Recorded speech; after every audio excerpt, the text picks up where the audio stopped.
ladies and gentlemen, to another broadcast of Jerusalem's Gate. We're coming over the wire some hours ago. It's early in the morning on Sunday morning. Wanted to get this news out to you as soon as possible.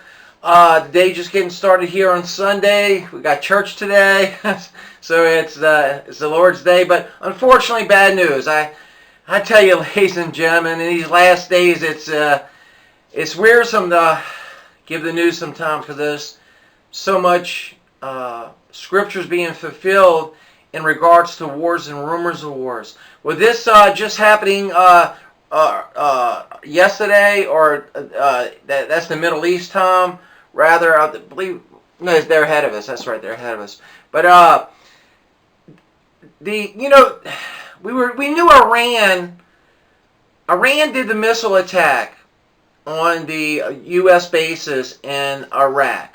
Okay, that was like their symbol of, hey, we struck back, okay? But Iran's specialty is working through proxies and doing things. They know they can't win an outright conflict with U.S. or U.S.-backed or U.S.-supported forces or U.S. Allies like Saudi Arabia in this case. So they do it through proxies. In this particular case, we're talking about the Houthis in Yemen. A severe attack happened. Nobody's claiming responsibility yet, but it kind of looks like the Houthis may have done this. I hope you can see the screen. The lighting is, I know you've been hearing me say that for such a long time. It's incredible trying to get the lighting right.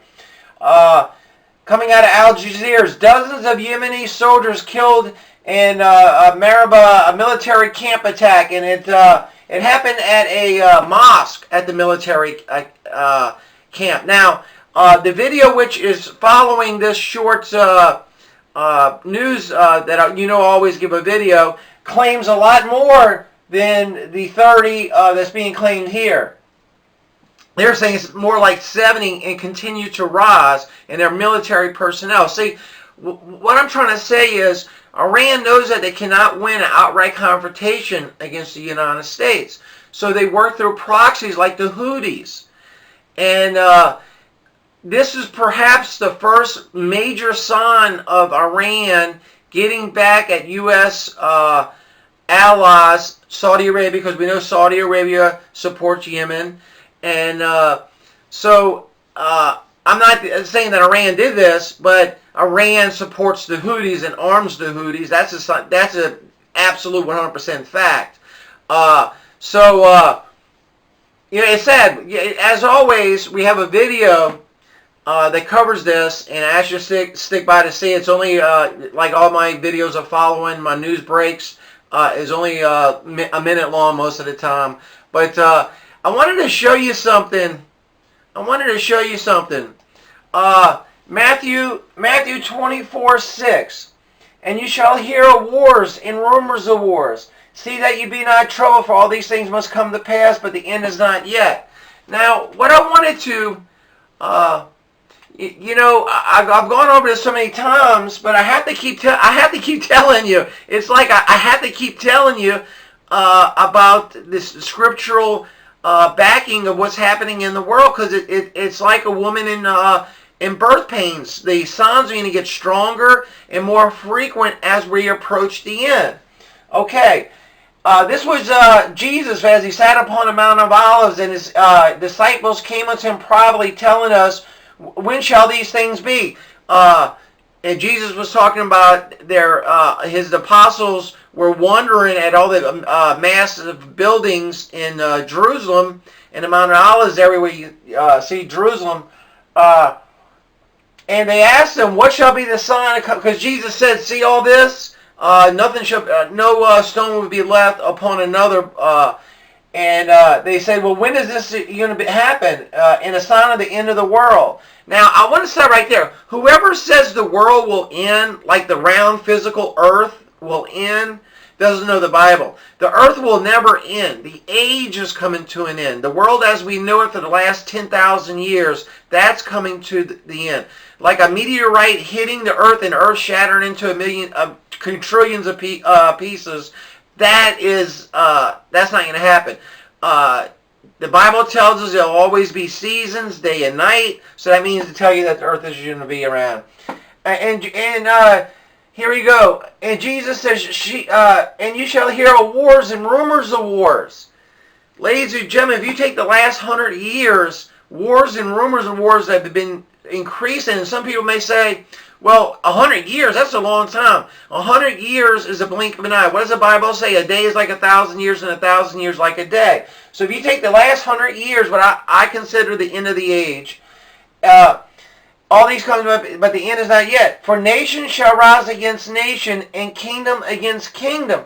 Now, what they're saying about kingdom versus kingdom, this is countries joined together by other countries. Kingdom versus kingdom, waging war on one another through proxies, through things like that. In World War II, in World War I, it was by treaties. And there shall be famines. What's happening in Yemen? There's famines in Yemen. And pestilence and earthquakes in divers places. So Jesus is telling us that the signs to watch out for his return in the end of the age. Now, I said this the last video, and I'll say it again, and I'll say it until I'm blue in the face, until the Lord takes me home. Matthew 24:12. And because iniquity shall abound, the love of many shall wax cold. Ladies and gentlemen, love has grown very cold. Love has grown very cold, and all you got to do is follow the news. If you don't follow Jerusalem's Gate, follow some news source. Love has gotten very cold. We got this video I'm just going to show you. I wanted to give you an update of what's going on. I got this video from Al Jazeera. They get all the credit for it. Watch it. It's heating up. Iran, this is perhaps the first strike that Iran, major strike through proxy that Iran may have done since the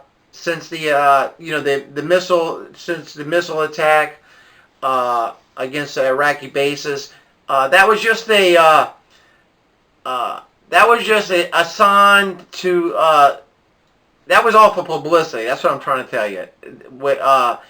Iran's smart enough to know they can't win a direct war with the United States, but they can wreak havoc through proxies. What they're doing in Yemen.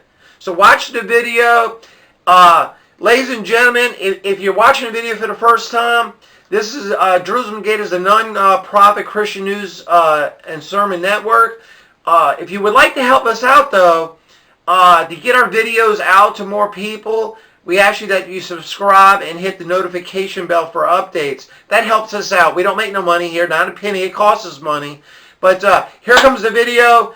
Have a great Lord's Day. I hate to say it that way with such bad news, but many dead in an attack at a military camp, and it looks like this could be Iran's first hit, major hit through proxy, the Houthis in Yemen against Saudi Arabia, who's one of our key allies. So if you think we're not fighting Iran through our through proxies, you don't know the news, because we are in some very web at war with Iran. Saudi Arabia is a key ally. Saudi Arabia and Iran are in heavy conflict with one another through proxies. Heavy. So here comes the video. We love you. Thank you for tuning in to Jerusalem's Gate. In Yemen, 60 government soldiers have been killed in a missile strike in the northern region of Maghrib. The attack happened at a military training camp. It's believed to have taken place during evening prayers. Sources say Houthi rebels were behind the attack, as Mohammed Al-Attab explains. According to the Houthi spokesman, he says that on Friday they have already foiled an advancing attempt by the Saudi and government-backed forces towards Nehm region. This latest fatalities that we have heard and received about there are different stories. One says this news belongs to an independent newspaper which has just published its front page and will be distributed in the morning, that the Houthis have already captured the 29th Mechanic Military. It's a brigade for the 29th Mechanic Military, and also it belongs to the 7th Military Region, backed by the Saudi Arabia and also the government. This is one of the explanations of the high mortalities that they have already captured this military camp, brigades, and also they have confiscated its weaponry. But another source that I have contacted, he mentioned that the Houthis have used ballistic missile on a military camp eastern of the province of Marib. It's a training camp. Such attack has resulted in the high mortality among those who were inside the camp. The source told me that it was a preemptive strike on this military camp, as it was going to support and reinforce those who have been defeated and in the eastern of Nahm